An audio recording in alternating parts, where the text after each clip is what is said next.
On the morning of an important job interview, an incident occurred. I'm heading that way too, so I'll help you out. Oh, thank you. An elderly woman struggling with a large suitcase. I immediately offered to help, taking half of the load. So far, so good. After safely escorting the elderly woman to the ticket gate and handing over her luggage, I reached into my pocket to pass through the gate myself and realized, wait, it's not here. My wallet, which should have been in my pocket, was missing. The wallet contained my train ticket. I was sure I had it when I left home in the morning. I double-checked several times because my mom told me to. Did I drop it around here? I frantically looked around, but there were too many people to see it anywhere. With so many people walking around, it was impossible to find the wallet. I checked my watch in a panic, realizing there wasn't much time left before the interview. I guess I have no choice but to buy a ticket and head to the venue. But it bothered me to leave the lost wallet as it was. What should I do? If I keep dilly-dallying, I'll be late for both the exam and the interview. My mind was racing with various thoughts, and I was panicking, unable to make a sound decision. Just then, someone suddenly spoke to me. "Are you looking for something?" I turned around to see a gentleman in a hat, smiling warmly. He had such a calm aura that I almost forgot the hustle and bustle around me and answered him. "Ah, yes, I lost something. Is this yours?" The gentleman slowly extended a wallet. A navy blue checkered wallet. It was indeed mine. I exclaimed with relief. "This is it. Thank goodness. That's good. I'm glad you found it." "Thank you so much. You really helped me. If you don't mind, I'd like to offer you a token of appreciation." "You're in a hurry, right? You'll miss your appointment," he said, and I looked at my watch to see the time for my planned train was approaching. I could still make it in time. "Thank you so much. I must be going now." I thanked him and hurried through the ticket gate. I managed to catch the train on schedule and arrived at the venue without being late. I settled into my seat, relieved. I made it in time. The exam started shortly after. I felt fairly confident about my performance. Next was the interview with the examiners. This was the most crucial part. Looking around, everyone's faces were tense. I needed to relax myself. I had to go in with confidence that I would definitely pass it. "Next candidate, please come in." The person before me finished their interview, and it was my turn. I entered the room nervously but followed the practice procedure. "Excuse me." As I entered and greeted, I froze the moment I looked inside the room. "Please take a seat." I recognized the smiling man sitting at the center of the long table. He was the same elderly gentleman who had picked up my wallet. He was smiling just as he had at the station. "Well, you made it here safely, I see." "Yes. Thank you for earlier." "Mr. Johnson, was there something?" One of the interviewers sitting next to the elderly gentleman asked him. "Oh, just a little story. He was helping an elderly woman and almost got late." The elderly gentleman explained what had happened at the station, and the interviewers listened with interest. "Have you been watching me since then, Mr. Johnson?" I suddenly realized. I looked closely, and the elderly gentleman nodded with a smile. "I'm the president of this company. I was very impressed to see that you, despite your own situation, helped someone else. It showed me that you're a compassionate person." The interview went smoothly, and later, I successfully received a job offer from the company. Mr. Johnson is always smiling and takes good care of his employees. A company is nothing without its employees. If we don't value our staff, we can value our customers. He truly believed in putting employees first. That's why he took a special interest in new employee interviews, having memorized the faces of candidates from their resumes. He happened to see me at the station and decided to observe. He had seen me helping the elderly woman with her luggage and finding my dropped wallet, and he was the one who picked it up and gave it back to me. If Mr. Johnson hadn't been there, I might not have made it to the exam or the interview and could have ended up job hunting again. I vowed to work hard for Mr. Johnson and the company. Then, shortly afterward, something happened. Mr. Johnson suddenly passed away. It was within half a year of my joining the company. He had a heart attack, and it happened so quickly. I knew he wasn't young and wasn't in the best health, but I was speechless at the suddenness of it all. I hadn't even had a chance to repay his kindness. On the day I heard the news, I couldn't focus on work and went home to cry. A few days later, Mr. Johnson's funeral was held. Due to his personality, many mourners attended. Mr. Johnson's portrait in the funeral showed his usual gentle smile. As a new employee, I was told to wait in the corner, so I observed the visitors, and a woman entered. Despite wearing a modest mourning dress, she radiated an elegant beauty. Her straight black hair and large eyes were striking. "She's stunning," I muttered, and my colleague, James, spoke to me. "Don't you know, she's well known in the company?" According to James, her name was Emily. She was the head of the sales department. I worked in administration, so I hadn't had the chance to meet her and didn't know about her. She was not only beautiful but also competent, and at her young age, she was already a department head. A true elite female executive. Wow, impressive. Emily completed her registration and entered the venue. People around whispered as they watched her. Some even looked displeased, which felt oddly uncomfortable. "Doesn't this seem weird, everyone's attitude?" I remarked, and James nodded heavily. "Well, yeah, there's a rumor that she was Mr. Johnson's mistress." "Really?" "Yeah, there's endless gossip. People say she only got her achievements by flattering Mr. Johnson, or her unprecedented quick rise is because she was Mr. Johnson's woman. But that's all speculation, right?" "Well, yes. The truth is a mystery."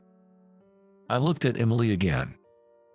Despite the surrounding rumors, which she must have heard, she was just looking at Mr. Johnson's portrait, closing her eyes and shedding tears. Whether it was out of pure respect or love, as the rumors suggested, I couldn't tell. Nevertheless, it was evident that she was genuinely grieving. Sometime after the funeral, I was transferred to the sales department. I became part of the team led by Emily, who then became my boss.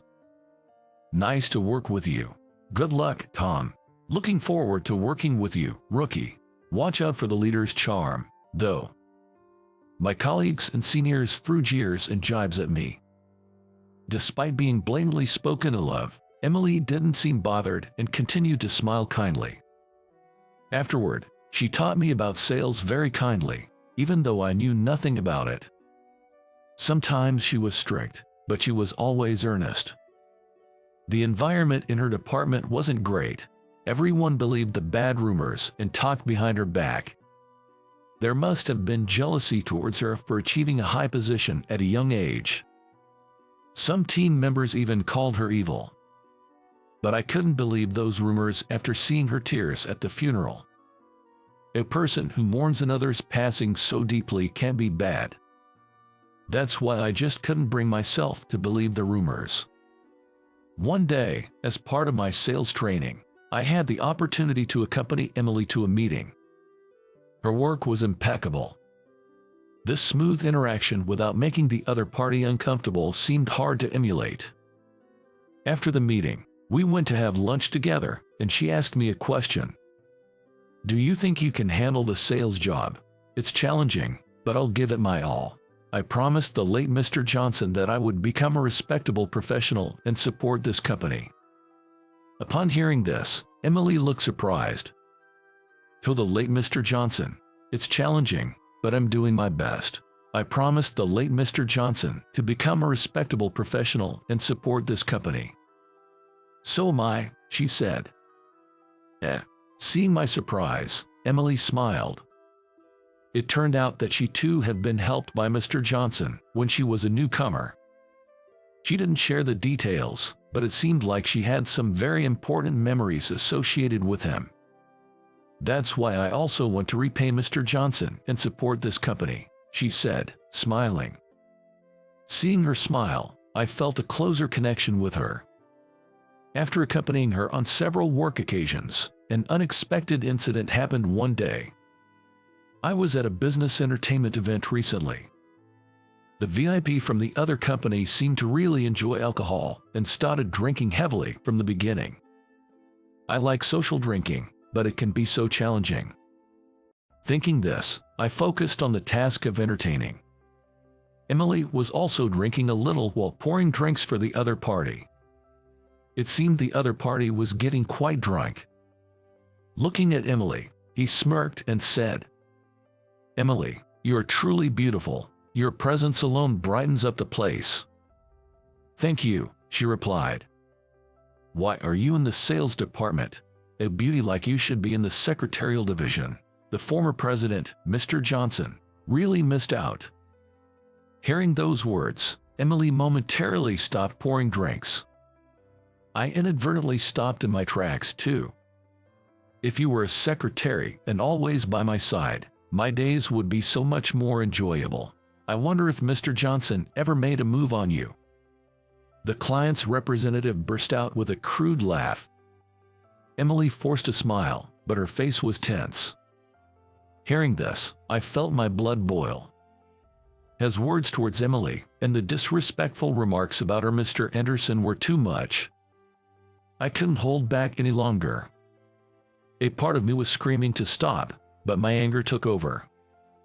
I slammed the table, stood up, and shouted, "Don't you dare insult Mr. Johnson and Emily."